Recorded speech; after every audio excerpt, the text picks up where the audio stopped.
All right. So I have the host in the guest corner. Is that what you would say? Yeah, I'm in the corner. Flipping the script. You are answering the questions today. Mm.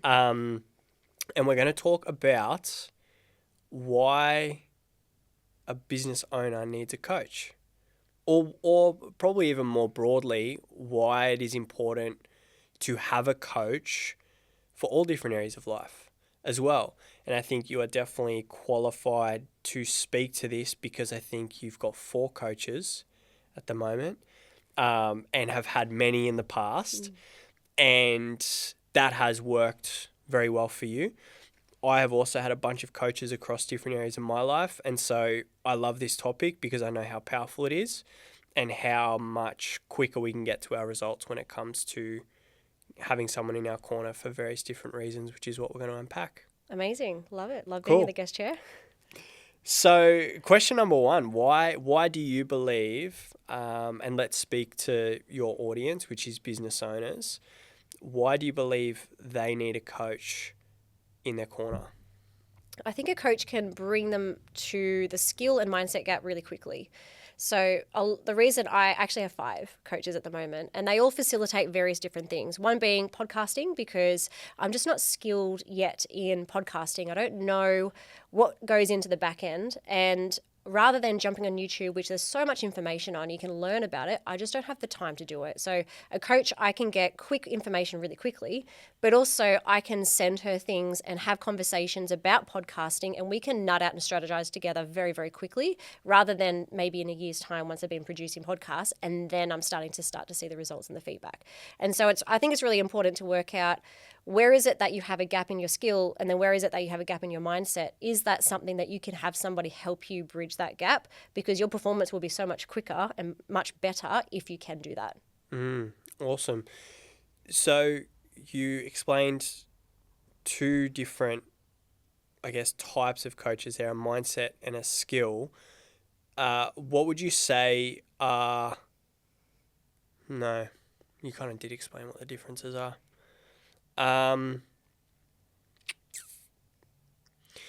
What would you say is more important, a skill gap coach or a mindset coach? So controversial. Oh, Very so controversial. controversial.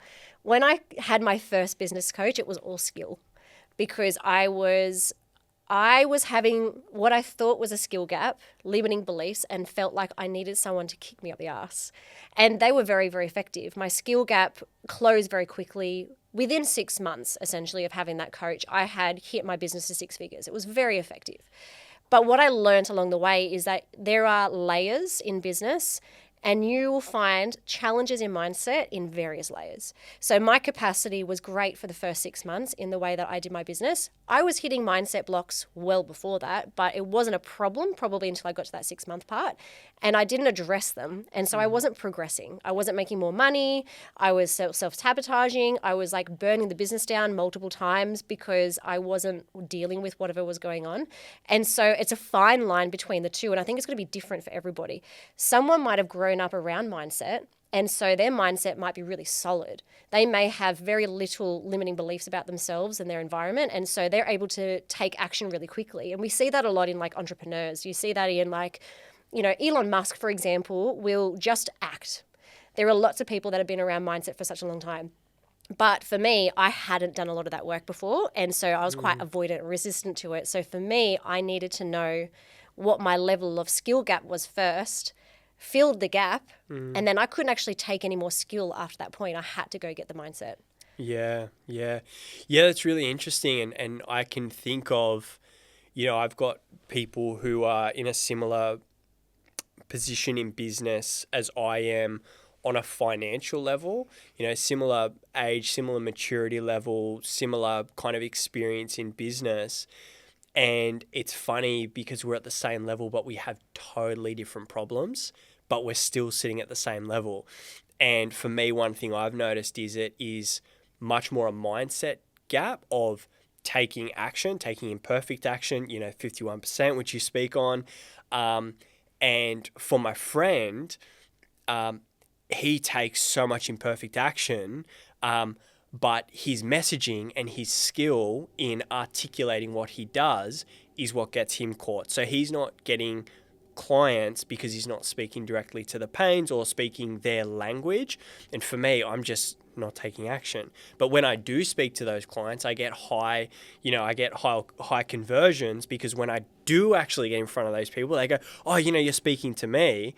But so we've got the same, like what seems to be the same problem of not being able to grow in revenue, but totally different, under the surface problems. I'm imagining like the Australian Super ad that you see on TV where they're going up the escalator or down and they're at the same level. Yeah. And I see that the skills in multiple different areas too.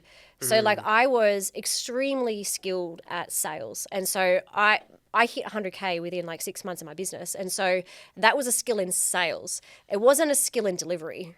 Sure. So I had to go back and learn the skill, which was also the mindset attached to it in both of those things before I could actually do it properly. And so I see that quite a lot, that there's people that are extremely good at messaging. One of my really good friends is very, very good at messaging, but her block is sales and her skill is sales, or her skill is mindset. And so we sit at the same level, like you described, but our trajectory would be so different if we could elevate all of it. Yeah, absolutely.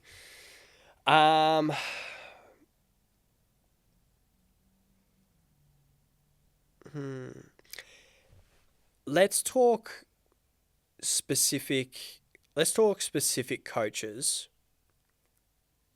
No, let's not do that.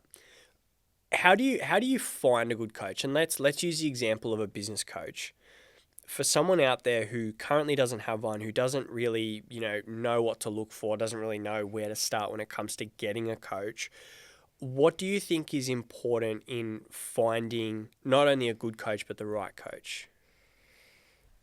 I kind of feel like the coach that you need tends to present itself at the right time as well. And so in a business coach, I chose a coach that I aspired to. I saw them in their best light, essentially. I was very new to business as well. And so they were an inspiration beyond what I thought. And so when I chose them, it was purely because I liked what I saw what they did. I liked their process. I loved their strategies because I'm a strategy mind. And when I saw her, I was like, I need to surround myself with the community, which is really, really helpful, so that I can be immersed in it.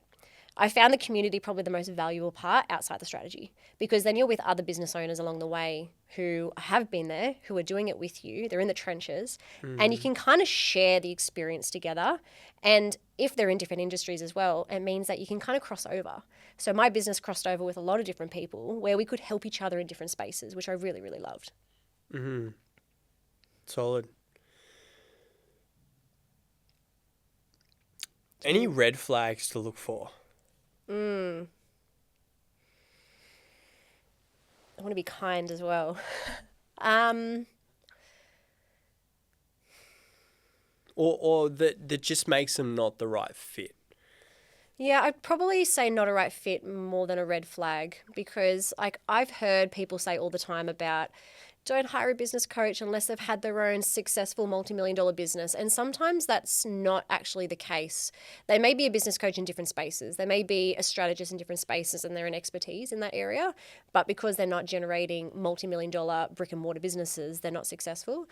I've been with lots of coaches that haven't had brick and mortar businesses and they're still extremely effective. And surprisingly, the ones that don't have that have been more impactful because they have more time to spend with you.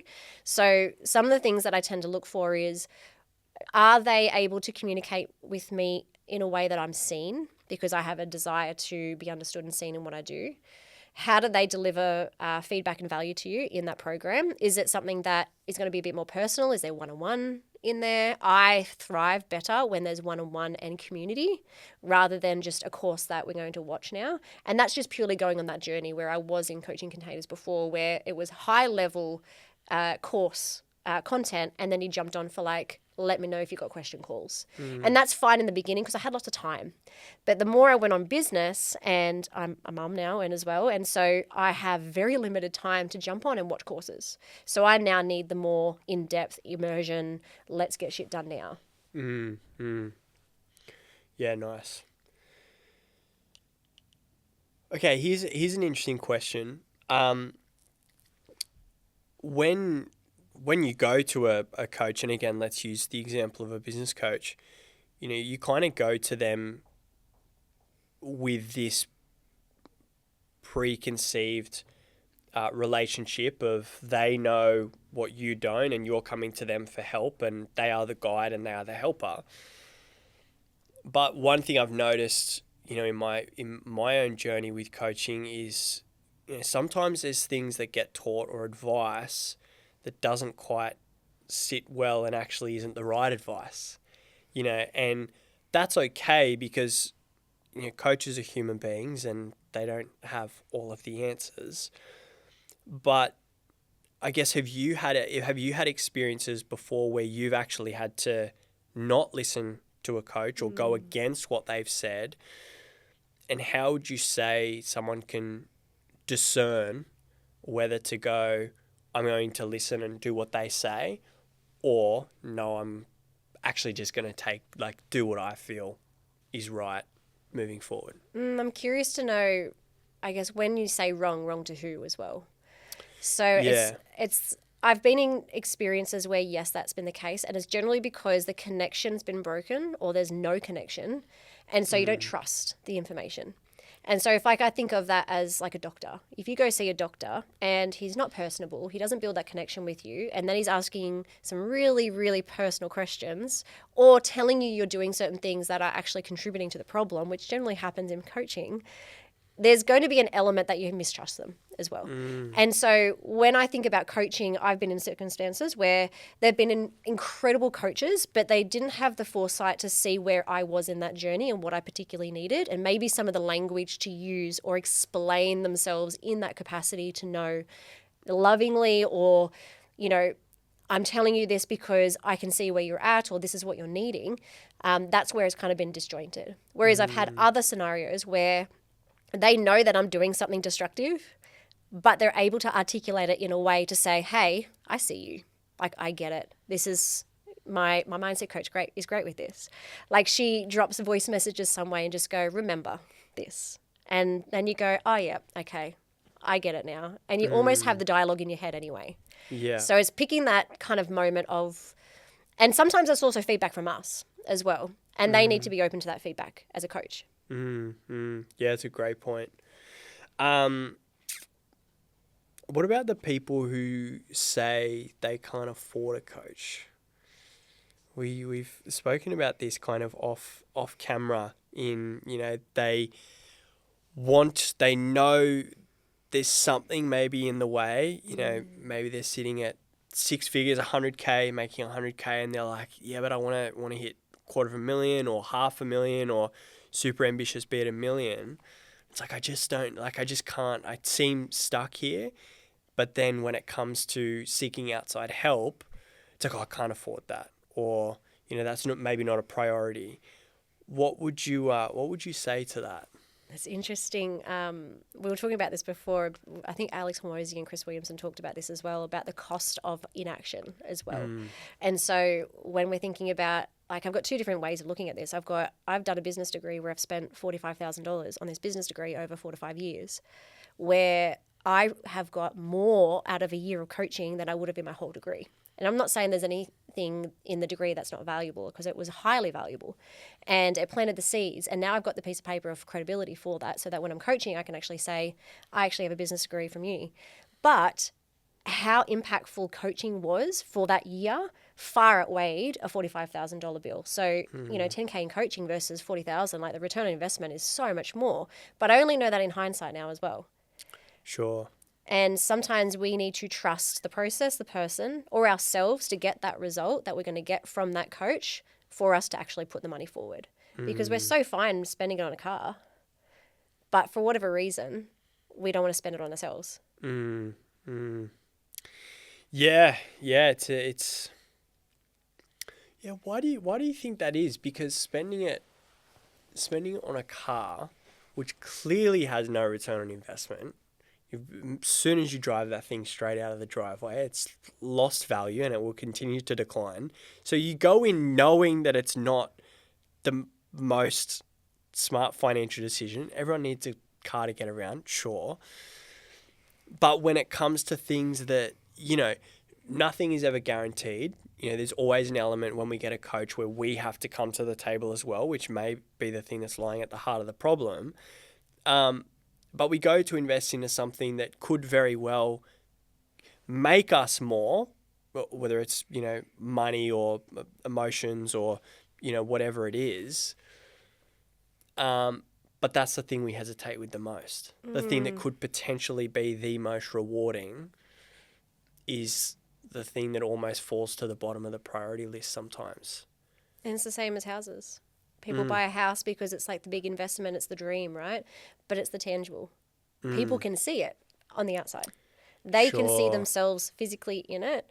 You often don't see the mindset work unless it's in hindsight, where you've had a big challenge come up that you see yourself reminiscing about later in life going, do you remember when we did that? And you can remember the skills that you had potentially to overcome some of those challenges. They're less visible to us. And so we often take the investment for granted on what that could actually do for us. And maybe it's because we haven't seen it in other people as well. We don't actually see it.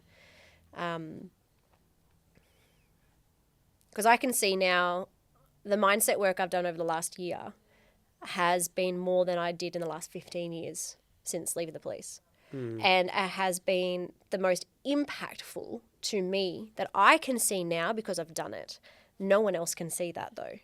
And so I wonder if it's that disjointed part of I see the value because I know how I feel and I know what I'm capable of now, versus the people who haven't been in those meetings with me or seen that journey every single day in the grind. They can't see the difference. And so maybe the ego is getting in the way a little bit because no one else can see it. Whereas they can see the car. They can see I have a car. They can see I have this house. They can see the clothing. It's the ego. Yeah, it's a good point. I mean, it's what is more valuable, the extrinsic value, or the value that is perceived externally, or like you say, the stuff that's hidden that no one else can see. And also it's scary, right? Like taking that journey is a scary journey. One, because you don't know if it's going to actually work. But two, because like you kind of don't know what's going to come up. And it's kind of like, in business coaching, it's probably a bit easier to get called out for your crap. But when you start to go down this mindset work, which you speak about and you've invested a lot of time, money and energy into, there's confronting stuff. Yeah. Yeah. So talk to me about your kind of, let's call it a village, or your team of people who you lean on. Who have you got in place and why have you chosen to create that for yourself? So I have a mindset coach that I see every 2 weeks, and she came to me when I was suffering in my business, but I was also suffering in my personal life as well. Coming out of the police, I've had lots of things I've had to rework through, some old mindset, old stories, but also some of the things that we couldn't see or couldn't unsee that were quite unhelpful. So she's been really great to identify some of those points. And so I try and get her on a regular basis to clear out some of like I want to say the word resistant, but it's almost like the cobwebs, all of the stuff that's kind of old and, like your clothes, you do a bit of a cull out of things that don't fit you anymore because you were taught it when you were at a particular age that was helpful at that time. So all of the police stuff, all of the learnings in safety and security and, the beliefs about the world were great for when I was in that career, but they're not helpful now in business. And so she's really great for that. And then obviously we link that to childhood, as we know, and, things compound. So she's really good. The other person I have, which I never ever thought in my life I would ever have, is a lady named Dom, and she's a nurture coach. And sounds woo-woo, but I was referred to her by a really good friend, and it was purely because I was suffering in my marriage and the end of my marriage, and I just needed somebody to have my back.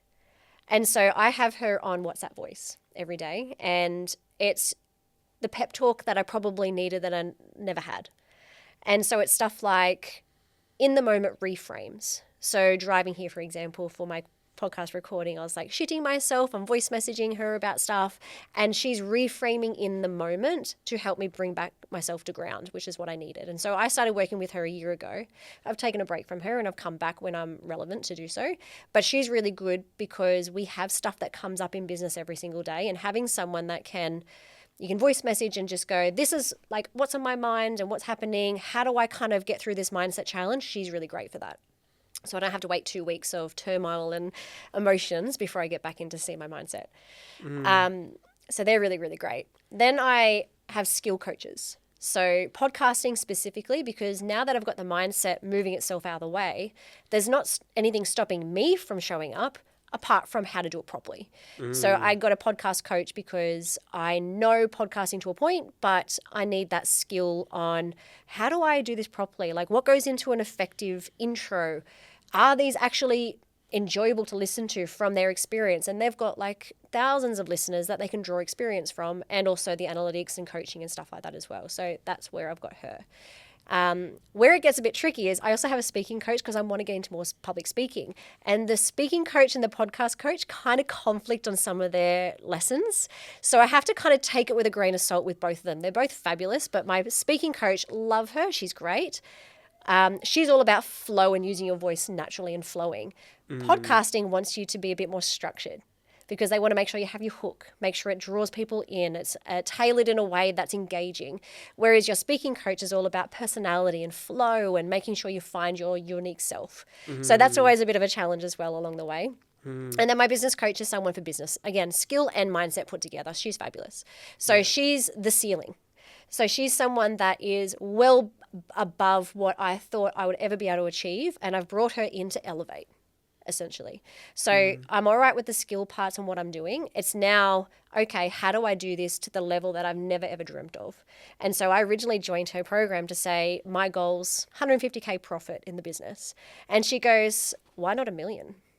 And I was like, I never thought I would ever make 1 million. She goes, I want you to actually map out what you would have to do to hit 1 million.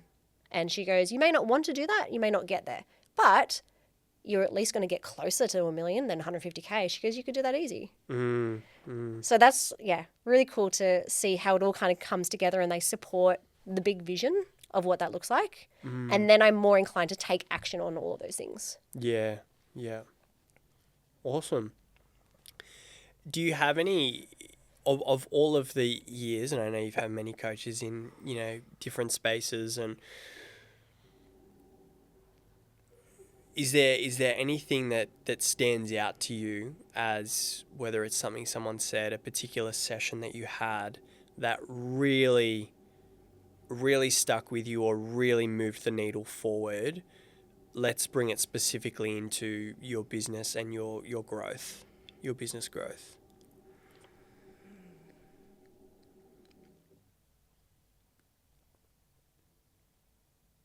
Probably that your business only grows as much as you do. And so everyone having different challenges, if you think of it and take out the emotion, business is very easy. It's a process. You just follow the steps. And so I had a really great mentor, 10 years ago, I had a really great mentor back when I was teaching. And he was talking about, funny enough, performance and how to get the best results out of my team. And it was purely looking at taking out the emotion. Is the process working? If the process is working, it's all underneath. Everything's foundational. It's the feelings, it's the behaviors, it's the way they see the world. And unless you change your reality or help them see a new one, they will just keep repeating history. And so for me in my business, I had to approach things over the last year.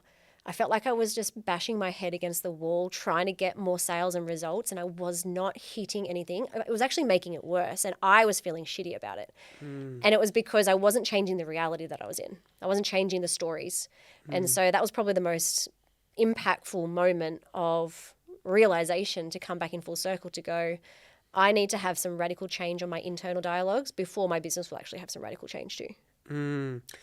And so speaking specifically to that, I look at my struggle with sales, and for me, it's probably not taking action when it comes to actually getting the leads to make the sales. So there's that.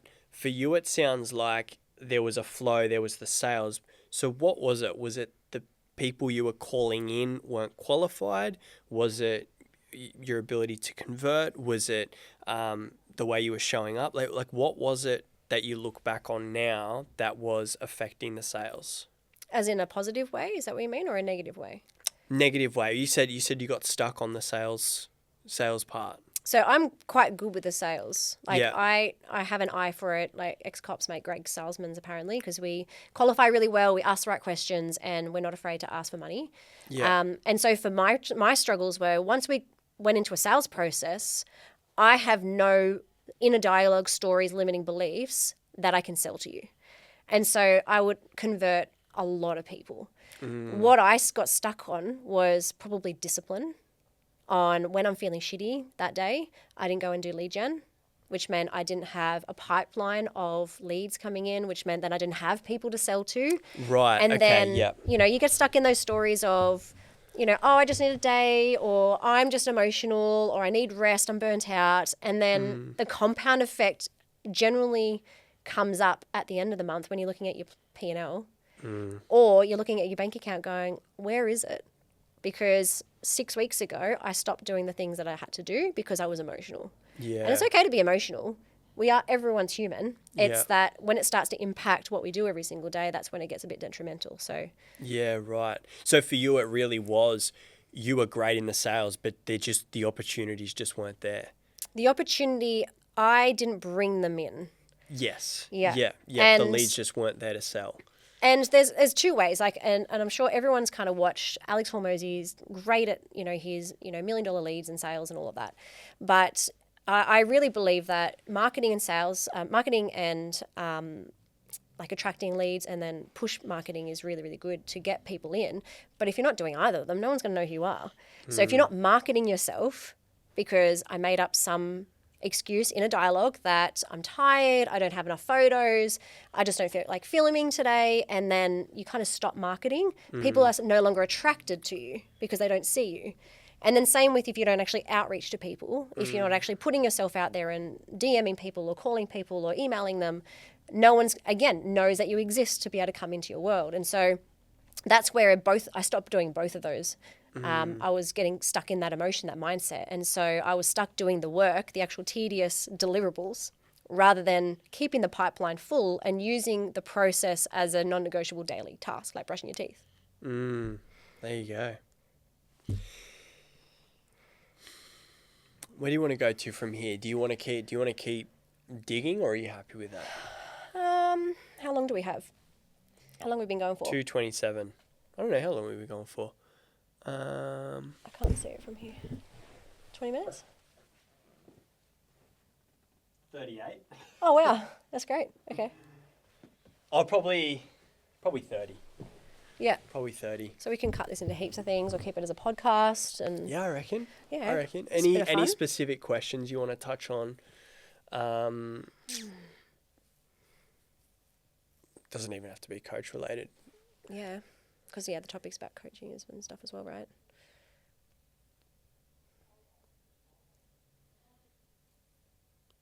Do you have any? Sorry, you go. No. What I was going to say is I think I like talking about bringing from multiple industries into what you do as well, because it means that you become very unique in a business and competitive as well, Yeah. compared to if you stayed in one job for such a long time that you didn't see the outside world. Yeah. Okay. So being multifaceted, like having, drawing experience from having worked And that's in been different areas. my edge. Yeah. Okay, cool. So, how can we frame that? So, like, if you looked at my LinkedIn, I've got pages of things that I've achieved in so many different industries. And so, a lot of the time, it's good to see, to people that are in corporate, it looks like it's messy. It looks like you've jumped between jobs and industries and whatever else. And there's a saying that they say that it takes you 5 years to get back to the same level you were when you change from a company into a new one, because you have to plant yourself as that level of authority in that new company. It takes 5 years for you to get there. But in business, I find that when I stay somewhere too long, I don't want to say that. I just want to say I see working in multiple different industries as actually an advantage. My sales skills are so good because I spent 10 years in sales. My ability to ask really difficult questions and be really direct and articulate in a particular way is because I teach, or I had taught before. But also because I was a cop, I had to deliver death messages. I had to be really intentional with the words and the language I use, because funny enough, delivering a death message can also be misinterpreted. People will find reasons not to believe what you're saying. And so you couldn't use specific words like passed away or didn't make it, because they would try and find a reason as to why that didn't actually mean that they were dead. Right. And so I love that we can draw in different industries and find ways to bring that into what we do and use it as an evidence list in that we can do what we can do. Yeah, yeah. Because too, you know, the idea of, and I've done a very similar thing, been across multiple different industries, different roles, you know, and culturally for us, that oftentimes is seen as not a disadvantage, but you don't know what you're doing, or you're confused, or, you know, you're constantly jumping around, untrustworthy even sometimes. And or like, I agree with you. I would have to say there is, every day I'm pulling things from the most random of experiences that I had in so many different fields that you would never have connected the two. And you just never know how that's going to play out. There was an interesting line that Cody Sanchez, I don't know if you follow her on Instagram, she's fabulous. She said something that if you are no longer earning more money or growing in that company, it's time to move. And when I heard her say that, I was like, oh, thank God. Because the amount of times I got to a level in a business or a company that I worked for before, and I wasn't going to make any more money and I wasn't going to grow anymore, I felt stale and stagnant. I was almost criticized for wanting to move then. But she's great with it. She's like, yep, because why are you staying? What are you going to learn? What time are you going to get back by staying? Unless it's what you want to do and you enjoy it and you just want to stay forever. Yeah. And it you know, it kind of speaks to a point we were speaking about before on, you know, and this overarching point of finding the right coach or the right person to listen to is, and even when I asked before about, you know, how do you discern between, you know, do I listen to the coach or do I go, no, I'm kind of feeling this way, is like when everyone has, you know, different opinions, and like you were saying before, you've got speaking coach and a podcast coach and they've got these contradicting opinions. It can be tricky, but then when we do hear that thing that makes us go, oh, I feel heard, or I feel seen, or I feel understood, that's super, super powerful, because that can be the limiting block a lot of the times, is like, actually we're validated in feeling the way that we feel, but everything around us is telling us that that's wrong. And that can be really crippling, right? Yeah, especially if you're surrounded with traditional as well. For sure. And when I say traditional, I also mean in people. So I have such a traditional family where mum's a teacher. My sister has her own real estate. Like they're traditional job type things. She's entrepreneurial, but still very traditional in the way that we approach things. My ex-husband was a cop. I was a cop. So we were surrounded by structure. Everything was structure. And so when you are in positions where you're actually pushing out of their reality, sometimes they try and pull you back into line as well. And so with the coaches, the ones that are really good, is they know how to pull you out of that and keep you there safely, essentially. And that's why I'm surrounding myself with people that are doing it, who are more entrepreneurial, that have the mindset of we can move mountains if we want to, because I've never learnt that before, because everyone didn't have the skill. They didn't have the know-how because they were never in industries that they needed it at that degree, which is also very sad, because mindset in the police would make such a difference, but maybe there'll be no police. Yeah. Well, that's Let's go down that rabbit hole. Cool. Cool. Yeah, I like that. I like that. The multifaceted, or like that topic. I'm just thinking if we can touch on anything else around Excuse that. me. That's all right. Sniffles. Oh, just the sinus. Sniffy McSniffler. I had a client who comes in. They were in yesterday, and he's like notorious for having. Oh, really? Yeah, like sniffles, and he's so self-conscious about it. And like we'll be, and he was just, and he was good yesterday, but it's something you just can't control. Something you just can't control. I'm trying to think multifaceted. Yeah, I'm just trying to think on that topic of, if there's anything we can dive into a little bit more with that. Because I'm also just trying to think too the value for the audience.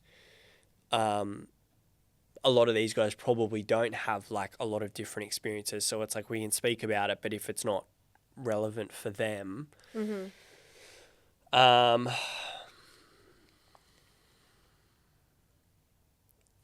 don't know.